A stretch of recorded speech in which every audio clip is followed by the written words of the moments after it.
శుక్లాంబరధరం విష్ణుం శశివర్ణం చతుర్భుజం ప్రసన్నవదనం ధ్యాయేత్ సర్వవిఘ్నోపశాంతయే. ఓం గం గణపతయే నమః. ఓం శ్రీమాత్రే నమః. ఓం శ్రీ గురుభ్యో నమః. మా ఆది ఆస్తులను చూస్తుంటే మీ అందరికీ పేరు పేరున నా హృదయపూర్వక నమస్కారాలు. ఇప్పుడు మనం శుక్రగ్రహం, శుక్రుడు మీనరాశిలోకి మారుతున్నాడు. అంటే ఎగ్జాల్టేషన్, ఉచ్చ స్థితిలోకి ఉన్నట్టు, ఉచ్చ స్థితిలో ఉన్నటువంటి శుక్రుడు మీనరాశిలో ప్రవేశం చేస్తున్నాడు. సో దానివల్ల 12 రాశుల వారికి ఎలా ఉండబోతుందో తెలుసుకుందాం. మీనరాశిలోకి 2 మార్చ్ నుండి 25 మార్చ్ వరకు కూడా, అంటే 24 డేస్ ఈ మార్చిలోనే ఉంటాడు.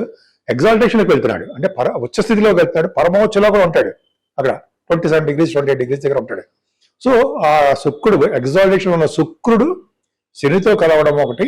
అసలు శుక్రుడిచ్చే ఫలితాలు 12 రాశుల వారికి ఎలా ఉండబోతుందో ఇప్పుడు మనం తెలుసుకుందాం. కన్యారాశి, కన్యారాశి వారికి శుక్రుడు ఎగ్జాల్టేషన్ ఉచ్చ స్థితిలో ఉన్నాడు. అత్యంత రాజయోగకారకుడు, 2nd house lord and 9th house lord, 2వ ఇంటి వాడు, ధనకారకుడు, భాగ్యాధిపతి, 7వ స్థానంలో ఉండడం వల్ల రాజయోగాన్ని ఇస్తాడండి.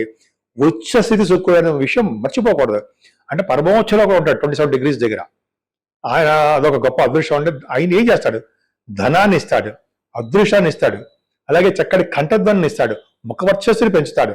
గాయని గాయకులకు కానీ, యాంకరింగ్ వృత్తిలో ఉన్న వారు కానీ బాగా డబ్బు సంపాదించేట్ చేస్తూ ఉంటాడు. వ్యాపారాభివృద్ధి కలిగేట్ చేస్తూ ఉంటాడు మీకు బ్రహ్మాండంగా. చక్కటి విద్యని ఇస్తాడు. భార్యాభర్త లేక అనురాగ దాంపత్య జీవితాన్ని పెంచుతాడు. అంటే మీ జరగబోతుంది మీకే. అంతేకాకుండా మీ ఇంట్లో శుభకార్యాలు జరగబోతున్నాయి శుక్రుడు వలన. అంటే వివాహ శుభకార్యాలు జరగడానికే ఎక్కువ అవకాశాలు ఉన్నాయి. ఉన్నతమైన విద్య రీచ్ కూడా మీరు విదేశాలు వెళ్ళడానికి అవకాశాలు ఎక్కువ ఉన్నాయి. అలాగే సినిమా రంగ పరిశ్రమలో ఉన్న వారికి, సినిమా రంగం అంటే మీకు తెలుసు, చిత్ర పరిశ్రమ అంటాం కదా, వాళ్ళకి విదేశాలకు వెళ్ళడము, వాళ్ళు బాగా డబ్బు సంపాదించుకోవడము, ఫిల్మ్స్ సక్సెస్ అవ్వడము జరుగుతుంది. అంతేకాకుండా సాఫ్ట్వేర్ రంగ ఉద్యోగస్తులకి, సాఫ్ట్వేర్ రంగ వ్యాపారస్తులకి, రియల్ ఎస్టేట్ రంగంలో ఉన్న వ్యాపారస్తులకి, అలాగే ఆటోమొబైల్స్ సంబంధించిన వ్యాపారస్తులు, ఐరన్, స్టీల్, కోల్, పెట్రోల్ సంబంధించిన వ్యాపారస్తులు కూడా బాగా డెవలప్మెంట్స్ ఉంటాయి. అంతేకాకుండా మీ పై అధికారుల చేత మన్ననలు మీరు పొందుతారు. ముఖ్యంగా శని శుక్రుల వలన రాజకీయ రంగంలో కూడా పదవులు రావడానికి, రాజకీయ రంగ లబ్ధి అంటే సరే, రాజకీయ రంగ ప్రవేశము, లబ్ధి అంటే డబ్బులు అంటే కొద్దిగా మంచి బాగా సక్సెస్ అవ్వడం అంటాం, మంచి జరగడం అంటాం.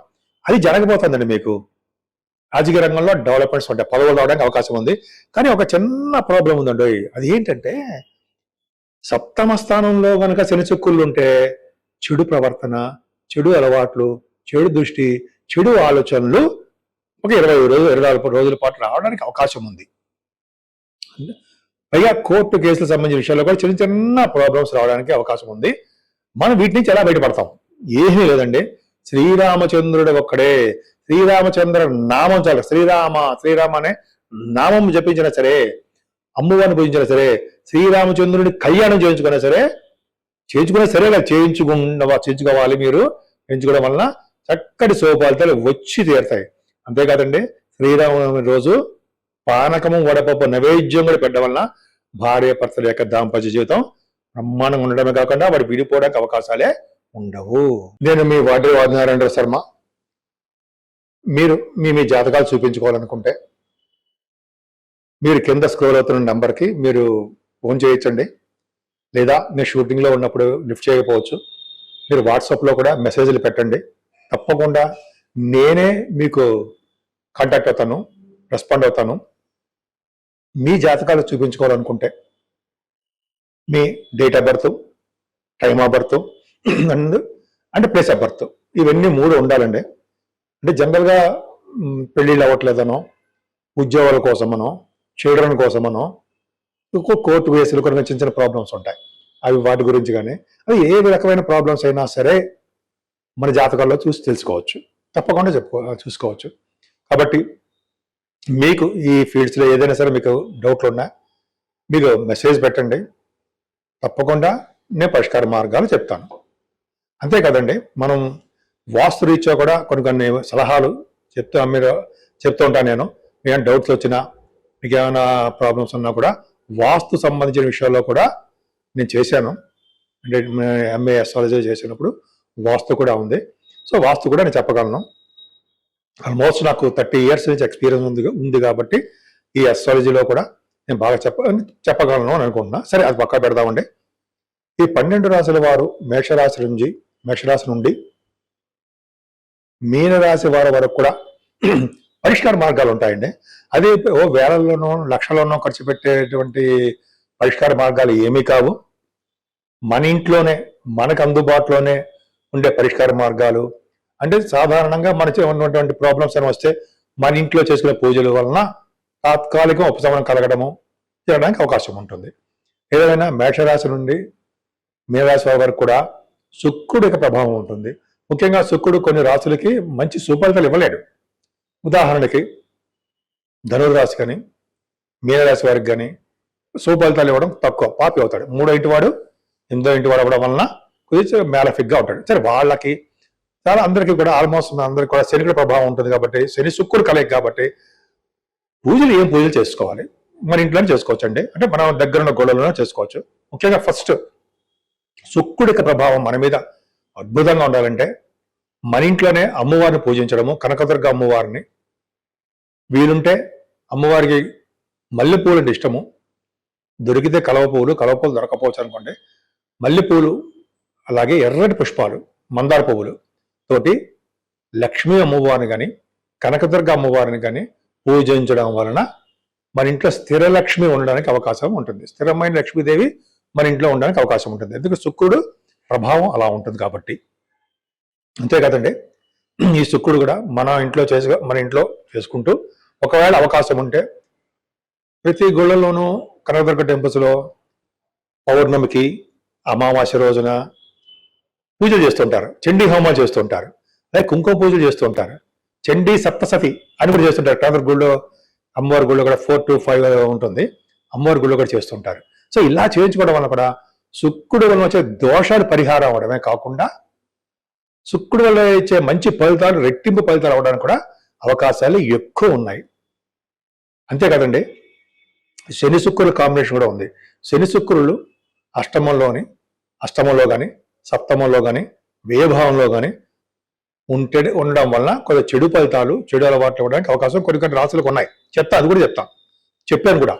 సరే, వాళ్ళందరికి కూడా ముఖ్యంగా వెంకటేశ్వర స్వామి వారి ఆరాధన, గణపతి స్వామి వారిని పూజించడం వలన, అలాగే విష్ణు ఆరాధనతో పాటు ఆయనకి కొద్ది మల్లెపూలతో పూజించడము, తులసి దళాలు సమర్పించడం వల్ల కూడా సుఫలితాలు ఉండి తీరుతాయి. అంతేకాదండి, శివాభిషేకాలు ఎట్టి పరిస్థితుల్లో మర్చిపోకూడదు. మనం శివుడిని పూజించిన వారికి పార్వతీ అమ్మవారిని పూజించిన వారికి గ్రహాల వల్ల వచ్చే దోషాలు చాలా మటుకు తగ్గుతాయని శాస్త్రాలు చెప్తున్నాయి. కాబట్టి మనకి అంటే 12 రాశుల వారికి ఎలా అనిపిస్తే, మనకి ఎలా మంచిది అనిపిస్తే అట్లాగా మనం పూజలు చేసుకోవడం వల్ల ముఖ్యంగా శుక్రుడు వచ్చే శుభ ఫలితాలు రెట్టింపు అవడానికి కాకుండా చెడు ఫలితాలు కూడా తగ్గుముఖం పడడానికి ఎక్కువ అవకాశాలు ఉన్నాయి. ఇంకొక చిన్న విషయం అండి, ఇది మార్చి నెల కాబట్టి మార్చి నెలలో మనకి ఉగాది పండుగ కూడా వస్తుంది. ఉగాది రోజు కూడా మనం చేయాల్సిన విధి విధానాలు కూడా ఉన్నాయి. సో ఈ మార్చి నెల అత్యంత ప్రాముఖ్యమైన నెల. సో మార్చి నెలలో కూడా శ్రీరామచంద్రుని పూజించడం వలన శ్రీరాముడికి అంటే సీతారామ లక్ష్మణులకి శ్రీరాముడికి అంటాం మనం. వారిని పూజించడం వలన శ్రీరామనవమి కూడా వస్తుందండి. ఆ స్వామివారిని పూజించడం వలన, భద్రాద్రి రామ దర్శనం చేసుకోవడం వలన, అలాగే స్వామివారికి పానకం వడపప్పు నివేదన చేయడం వలన చక్కటి శుభఫలితాలు ఉంటాయండి. ముఖ్యంగా పానకం వడపప్పు ఎందుకు నివేదన చేస్తారంటే భార్యాభర్తలు కలిసి ఉండడానికి, భార్యాభర్తలు అనురాగ దాంపత్య జీవితం గడపడానికి, శ్రీరామచంద్రుడు సీతమ్మవారిలాగా ఉండడానికి మనం నైవేద్యం పెడుతూ ఉంటాం. మన పూర్వీకుల నుంచి మనం చేస్తున్న ఆచారం. అంతేకాకుండా ఈ నెలలో కూడా మంచినీళ్ళు దానం, చెప్పులు దానం, గొడుగు దానం, అన్నదానం, ఇవన్నీ శుభఫలితాలు ఇస్తాయండి మనకే కాదు, మన పూర్వీకులు గతించిన వాళ్ళకు కూడా మనం చేసినటువంటి దానాలు చాలా విశేషమైన ఫలితాలు వస్తాయి. ముఖ్యంగా ఈ మార్చి నుంచి మే జూన్ వరకు కూడా మంచినీళ్ళు దానం ఇవ్వడం మర్చిపోకూడదు. దాని వలన అనేకమైన శుభఫలితాలు వాటంతా అవే కలిసి వస్తూ ఉంటాయి. అది మనకి ప్రత్యక్షంగా ఏం కనపడవు, కానీ అనేక మంచి శుభఫలితాలు వచ్చి తీరుతాయని శాస్త్రం కూడా చెప్తాను. సో జలదానము అంటే మంచినీళ్ళు దానము, చల్లటి మంచినీళ్ళు దానం ఇవ్వడం వల్ల అనేకమైన శుభఫలితాలు వాటంతా అవే వచ్చి తీరుతాయి.